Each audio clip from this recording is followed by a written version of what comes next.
میں ہوتی، اس لیے چھوٹی باتوں کی طرف چونکہ ذہن کم جاتا ہے، اس لیے ان کا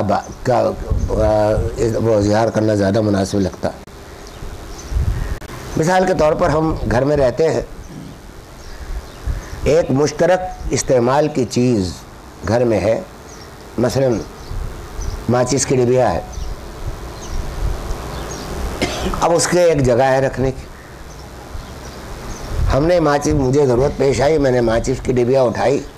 اور اٹھا کر اس سے کام لیا اور اس کی جگہ پر نہیں رکھا،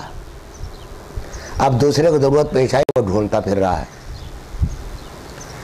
اب اسے یہ ڈھونڈنے کی جو اذیت دی وہ میں نے دی، اور یہ ایذا حرام ہے، اس کو بعض لوگ بہت چھوٹا عمل سمجھتے ہیں، یہ حرام ہے، اور ایسا بڑا حرام ہے، کیونکہ آدمی کے بعض گناہ تو وہ ہیں کہ جو اس کی ذات تک محدود رہتے ہیں۔ شراب پیے ایک آدمی نے، اس کا نقصان اسی کو پہنچا، لیکن بعض گناہ وہ ہوتے ہیں جو متعدی ہوتے ہیں کہ جس سے دوسروں کو تکلیف پہنچتی، اور وہ دوسروں کو جو تکلیف پہنچانے والے اعمال ہیں ان کی باز پرس بہت زیادہ ہے اور بڑی خطرناک ہے، اس لیے کہ اس سے وہ توبہ سے بھی قبول نہیں ہوتے جب تک کہ خود وہ معاف نہ کرے جس کو اذیت دی گئی۔ سمجھے آپ؟ شراب سے توبہ کر لیں گے قبول ہو جائے گی، لیکن جس میں حقوق و لباس شامل ہو گئے وہ صرف توبہ سے قبول نہیں ہوں گے جب تک کہ معاف نہ کرا لیا جائے۔ ہمارے بزرگوں کا ایک بزرگ کا واقعہ یاد آیا، ایک صاحب نے ایک بزرگ کو دیکھا کہ داخل ہو رہے ہیں مسجد میں، شیخ تھے بڑے، تو ایک مرید نے ان کا شاید رومال وغیرہ کچھ لا کر، وہ نہیں وضو کرنے کے لیے، حوض تھا مسجد میں،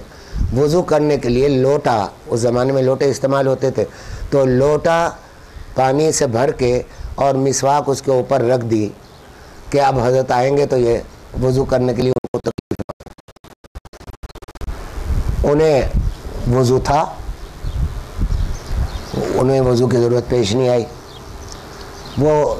جاتے ہوئے نماز پڑھنے کے لیے اچانک ان کی نظر پڑی لوٹے کے اوپر کہ اس پر مسواک رکھی، اور مسواک پہچان میں آ گئی کہ یہ میری ہے۔ اب ذرا غور کیجئے کہ چھوٹا سا معاملہ، ایک آدمی نے بڑی نیک نیتی سے ایک بزرگ کی آسانی کے لیے یہ کام کیا تھا، نیت تو خراب نہیں تھی، لیکن ذرا دیکھیے کتنے نقصانات ہوئے، کتنے گناہ ہوئے۔ مسجد کا لوٹا وقف ہے، وقف کی چیز کو پر سب کا حق ہوتا ہے، اس میں کسی ایک آدمی کے وقف کی استعمال کی ضرورت نہیں ہوتی۔ اب اگر اس کو مسواک رکھ دی گئی، اٹھا کر حضرت جو بھی شیخ تھے ان کی مسواک کو اٹھا کر وہ اپنی جگہ سے اس کے وہاں رکھ دی گئی، اب آپ دیکھیے کہ ایک تو اس وقف کے لوٹے کو قید کر دیا آپ نے، کیونکہ اس پہ ایک مسواک رکھی ہوئی ہے، کوئی بھی آئے گا وہ دیکھے گا کہ یہ مسواک کسی کی رکھی ہوئی ہے، وہ اس کو استعمال نہیں کرے گا،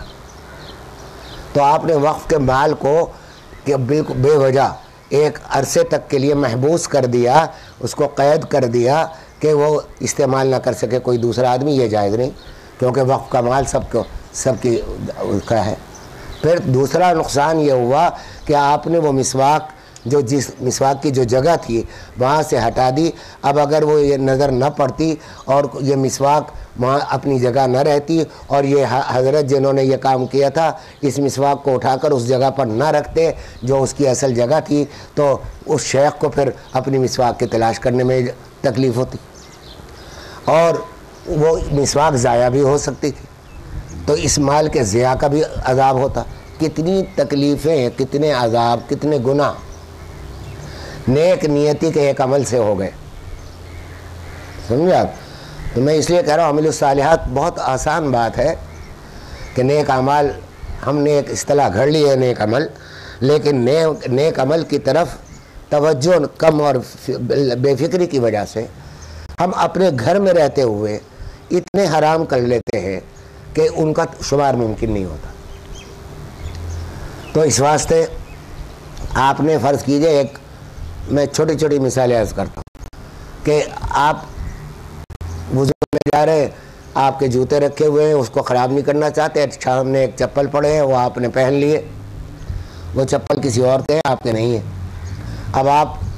واش روم میں گئے، وضو کرنے کے لیے گئے، اپنا ضرورت استعمال کی، وہ آدمی تلاش کر رہا ہے، پھر اس چپلوں کو آپ نے اس جگہ لا کر نہیں رکھا جہاں سے لیے تھے، اس میں کتنے گناہ ہیں؟ اس کو تلاش کرنے کی زحمت دی، پھر اس کو جگہ رکھا تو اس کو ڈھونڈنے کی زحمت دی۔ یہ سب وہ اعمال ہیں کہ جو حرام ہیں، اور ہم بڑے حراموں کو تو حرام سمجھتے ہیں، لیکن چھوٹے چھوٹے چیزوں کو حرام نہیں سمجھتے، ان چھوٹے اعمال سے بچنے کی فکر نہیں کرتے۔ میں عرض کروں کہ اب اس میں بات اپنی میری ایک ملازمہ ہے، اس لیے کر رہا ہوں کہ تھوڑی سی توجہ ہو جائے۔ چھوٹی بچی ہے، نابالغ بچی، تو وہ گھر میں کام کرتی، ہر طرف سے اس کو آوازیں پڑتی ہیں کہ جہاں ذرا سا کام ہوا، میری ایک بیٹی ہے، اس کے اندر یہ عادت ہے کہ اس کو تو بس اپنی ملازمہ سمجھ رکھا ہے، اس کو اگر اپنے جوتے پہننے ہیں اور تھوڑی دور پہ رکھے ہیں تو اسی کو آواز دے گی، وہ لا کے جوتے دے گی۔ میں اس کو ڈانٹتا رہتا ہوں۔ تو میں ایک بری عادت میرے اندر بہت پرانی، اللہ تعالیٰ مجھے معاف کرے، اس سے دین اور دنیا دونوں کے نقصان اٹھائے ہیں، اسموکنگ کی ہے۔ اس بچی کو دھواں لگتا ہے، کھانے کی میز پر جب وہ ہوتی ہے تو میں اسموک نہیں کرتا، اس لیے کہ اس کو تکلیف ہو، اس سے کھانے سے اس کو اندر ہو۔ تو اس واسطے ان چھوٹی چھوٹی باتوں کو خیال میں رکھنا کہ کس کو کس بات سے اذیت ہوگی، ادنا سی اذیت نہ ہو۔ ایک اور مثال دیتا ہوں کہ اب یہ وہ گناہ ہیں کہ جن کی طرف ذہن منتقل نہیں ہوتا۔ آپ ایک تحریر لکھ رہے ہیں، اگر آپ نے وہ گھسیٹواں تحریر لکھی ہے جیسی ڈاکٹر لکھا کرتے ہیں، سمجھے آپ، کہ جن کو صرف کمپاؤنڈر ہی سمجھے گا اور پڑھنے میں دشواری ہو رہی ہوگی، تو یہ بھی ایک اذیت پہنچانا ہے پڑھنے والے کے لیے۔ تو اپنی تحریر کو توجہ کے ساتھ لکھے، خط لکھ رہے ہیں، کوئی تحریر لکھ رہے ہیں تو اتنی توجہ کے ساتھ لکھے کہ کم از کم پڑھنے والے کو اس کی اذیت نہ ہو کہ وہ دوسرے سے پڑھواتا پھرے، یا یہ کہ پڑھنے میں اس کو تکلیف ہو۔ اب کتنی مثالیں بیان کروں، بہرحال